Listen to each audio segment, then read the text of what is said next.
All right. We are approaching the off season for most in the power washing industry, and I'm going to share some ideas with you that you can do to keep your business going and look in other markets to get more work so you don't have such a slowdown in the off season. I'm going to go into the front office here and share a little bit with you about Christmas lights. Christmas lights has really taken off for a lot of power washing contractors that do residential work. And the reason being is because you've got a customer base already that you do residential work, and they know you, they trust you. That's super important when you're getting in with customers. So I'll give you a brief overview of what we carry here at Powerwash.com for you.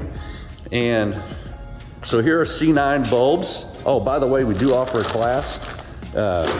It's a basic course on how to do Christmas lights and how to install, how to get customers and all that. So we got C9 bulbs, you know, there's red, green, we got bright white and warm white.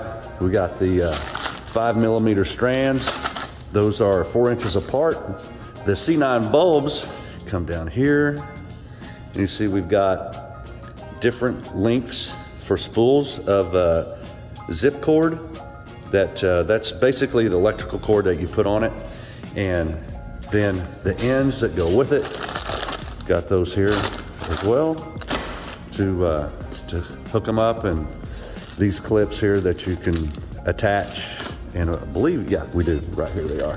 There's your, whoops, those are roof clips, gutter clips, or whatever, however you put them on. And then down here at the end, which in Texas is common, not everywhere does this, but these are little ground stakes that you can take the C9s and clip them around a driveway, to line driveways and sidewalks, to accent the house and the look.